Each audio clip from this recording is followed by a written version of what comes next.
Welcome to the course orientation for 2014-15. This is the IPAC Canada Online Novice Infection Prevention and Control course. We are the faculty course coordinators. My name is Heather Candon. I'm Jane Bantone. We are responsible for a lot of the technical aspects of the course. When to contact us is when you're having any technical issues with the course, or if you have any general course questions, you can shoot us an email at basicde@ipac-canada.org, or you can contact us through the Blackboard course website tool, and we'll show you later on in a later video exactly how to do that. I just want to keep in mind too, if you do send us an email, Heather and I have our email accessible through our Blackberries, and we do attempt to get back within 24 hours. If for whatever reason you send us an email and you have not received a response within 24 hours, please send us another email, because it's either been lost, overlooked, or lost in Cyberville, okay? So just keep that in mind, that if you have not received a response to an email to us within 24 hours, please resend. Okay. If you have an issue with the course and you're not exactly sure who to ask, because we do have a lot of faculty that are instructors and discussion facilitators, feel free to email Jane and I at basicde@ipac-canada.org. The course is set up in 6 modules and a 12-hour practicum. This information is also outlined in the course outlining calendar, which is posted on Blackboard, and we'll go through later where exactly you can find that. But each module is broken down into units with objectives, readings, and notes. The modules vary in length from 3 to 6 weeks. There is a take-home online exam after each module, which you have 10 days to complete and submit. And there's a week off between each module and a longer break over the December holidays. The practicum we will talk to about more later in the course in January, when you have to really start to think about the practicum. So don't worry too much about that at this point. There is a course textbook that we do use, and it is referenced in some of the readings, but only for Module 2. It's called Alchemo's Fundamentals of Microbiology. You can pick up any version of this particular textbook, or really, because it is only used in the one module, you can pick up any other clinical microbiology text, and that's sufficient to complete Module 2 of this course. You really just need to look up the topics from the readings, and you can cover that in any clinical microbiology textbook. But we do reference some pages out of this textbook in the readings. This can be ordered on Amazon as a used textbook, so please don't try to get away from paying full price for this textbook. Okay, there are different faculties involved with the course, with different roles. As Heather and I mentioned, we are the course coordinators to deal with general or technical issues, and just basically, as the term describes, coordinate with the instructors, facilitators, and students. There also are specific instructors. There's a specific instructor for each module. So basically, there'll be 6 instructors. So these instructors prepare the notes, they create and grade the exams, and they will answer any content-related questions. So if you have a question about a link that doesn't work, for example, or a content question, then you should direct it to the instructor. The discussion facilitators regularly log on, and they monitor and direct and grade the discussion forum. And as I mentioned later too, that because there is a specific instructor and discussion facilitator for each module, if you want to know who we have to contact for, say, Module 2, go to the back of your course outlining calendar. There's a schedule there. It shows each module, and beside it, it shows who the specific discussion facilitator or instructor is for that module. And so if you have a question about Module 2, you should be going to that Module 2 instructor. Okay. There is a practicum coordinator. Now, you guys will be looking at starting your practicum. We'll touch base with you in January and get you started at looking where you want to do your practicum and who with and how and that sort of thing. There is a practicum coordinator. She starts later in the year next year. She's responsible for grading your practicum reports and guiding you through your practicum. And more information on that will follow. We'll do an orientation session to your practicum starting in January or February. So there's some frequently asked questions that we get. How do I know who my instructor or discussion facilitator is? And Jane outlined this well. You need to refer to the last page of your course outlining calendar. This is posted on Blackboard, and there is a video that we'll be posting shortly that will go over how to find the course outlining calendar. Once you locate this in Blackboard, you need to print it off. You need to have this available. This goes over all the dates associated with the course, when exams are due, and who your course coordinator is, your instructors, and your discussion facilitator. So how do I contact my instructor or discussion facilitator? you need to look at your course outline and calendar, and there is a function in Blackboard on our course website. You can click on the tools area, and there's an email function in there. There will be a video posted on exactly how to do this, and we'll cover that at a later date.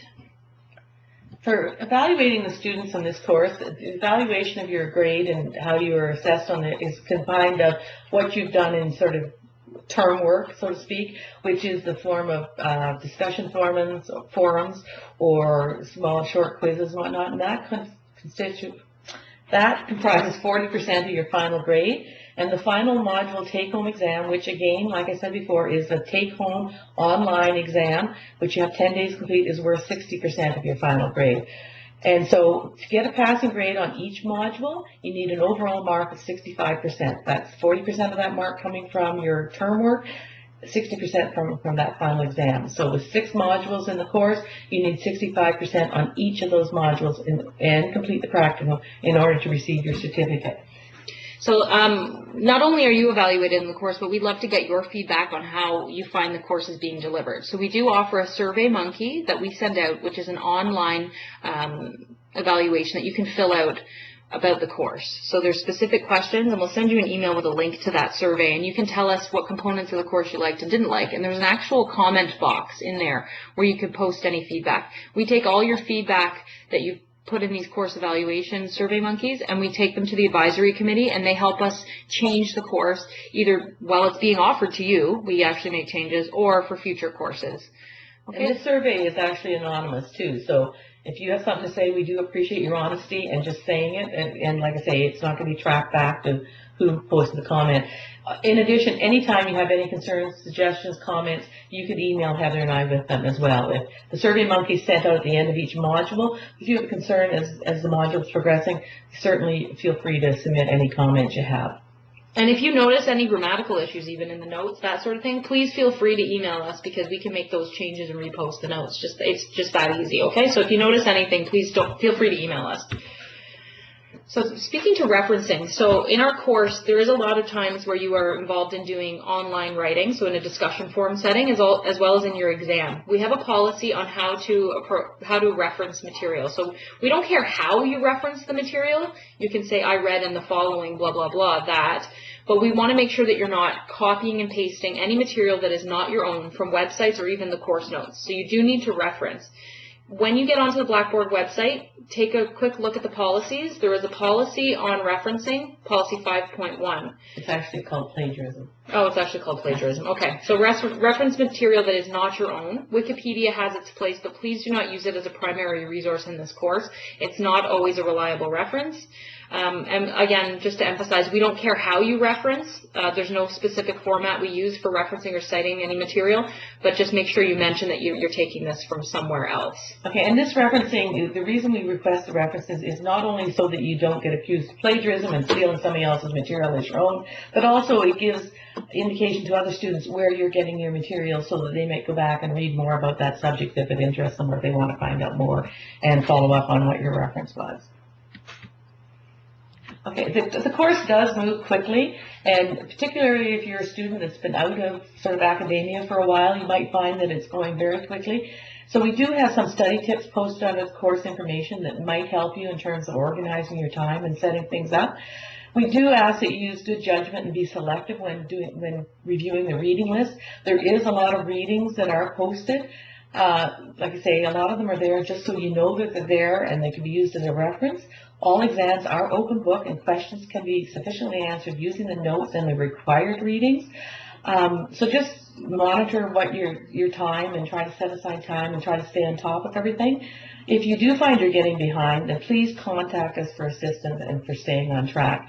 Again, as Heather mentioned, it's useful to print out that course outline and calendar at the beginning and post it somewhere. It shows when the discussions are due, when the modules start and finish. If you find when you're looking at that you've got a family vacation booked in the middle of a module or whatever, make sure you contact us in advance so that we can make adjustments to when you're expected to participate in discussions or maybe arrange an extension or an exam and this type of thing.